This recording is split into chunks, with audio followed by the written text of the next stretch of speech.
Hello বন্ধুরা, welcome to our channel Shitanj blog. এই ব্লগে তোমাদের সবাইকে অনেক অনেক স্বাগত। জানো তো, আজকে সকাল সকালই ঘুম থেকে উঠে গেছি। কেন বলো তো? আজকে একটু পুজো দেওয়ার আছে। আমাদের পাড়ায় একটা মন্দির আছে, কালী মন্দির। তো এখানে আজকে পুজো দেব। তো সেই জন্য চিকুকে সকাল সকাল উঠিয়ে দিলাম ঘুম থেকে। আর চিকুর পাপা তো সকালে ঘুম থেকে উঠে হাত মুখ ধুয়েই চলে গিয়েছিল বাজারে।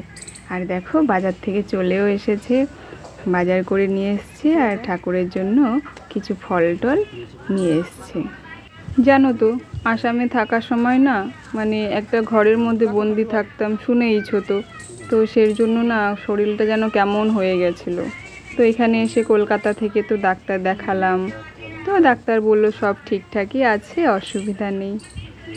তো ভাবলাম আমাদের পাড়ায় একটা মন্দির আছে, ঠাকুর আছে, তো এখানে একটু পুজোটা দিই, মনটা একটু ভালো লাগবে।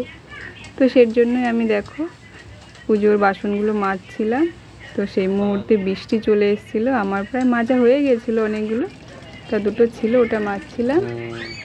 তারপরে দেখো আমরা এখন স্নান করছি, আমি আর চিকুকেই সকাল সকালই স্নান করিয়ে দিচ্ছি।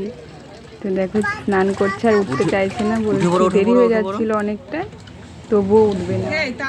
জামা কাপড়গুলো কাচছিল, দেখো নিজের জামা আর প্যান্ট কাচে।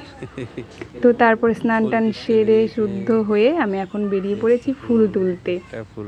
তো আর দেখতে পাচ্ছ জবা গাছগুলো একটাও ফুল নেই, আর অনেকটা বেলা হয়ে গেছে বলে সব ফুলগুলো সবাই তুলে নিয়ে গেছে সকাল সকাল। তো এখানে দুটো কুড়ি ছিল, তো আমি ভাবলাম দুটো কুড়িয়ে নিই, আর এখান থেকে কিছু ফুল নিচ্ছিলাম। তোমরা দেখতে পাচ্ছ একটা কাঠমালতি গাছ, দেখো একটাও ফুল নেই, সবাই ভোর ভোর উঠে তুলে নিয়ে যায়।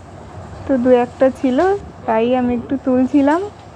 দেখতে পাচ্ছ গাছটা কিন্তু অনেক বড়, ফুলও প্রচুর ধরে। তো দু একটা ওপরের দিকে ছিল, ডালগুলো নিচু করে করে আমি দু একটা তুলে নিলাম। আমি এখন রেডি হয়ে গেছি, আর এই দেখো যাচ্ছি মন্দিরের দিকে। তো এই তো আমাদের এটা কালী মন্দির, এটা বারোয়ারি কালী মন্দির। এখানে প্রতি বছর মাঘ মাসে পুজো হয় এখানে। তো এখানেই পুজোটা দেব। এই দেখো মায়ের দর্শনটা করে নাও তোমরা। তো মা সবার মঙ্গল করুক। তো আমি এখানে দেখো চিকু ধূপকাঠি নিয়ে দাঁড়িয়ে আছে, ও ধূপ দেখাবে।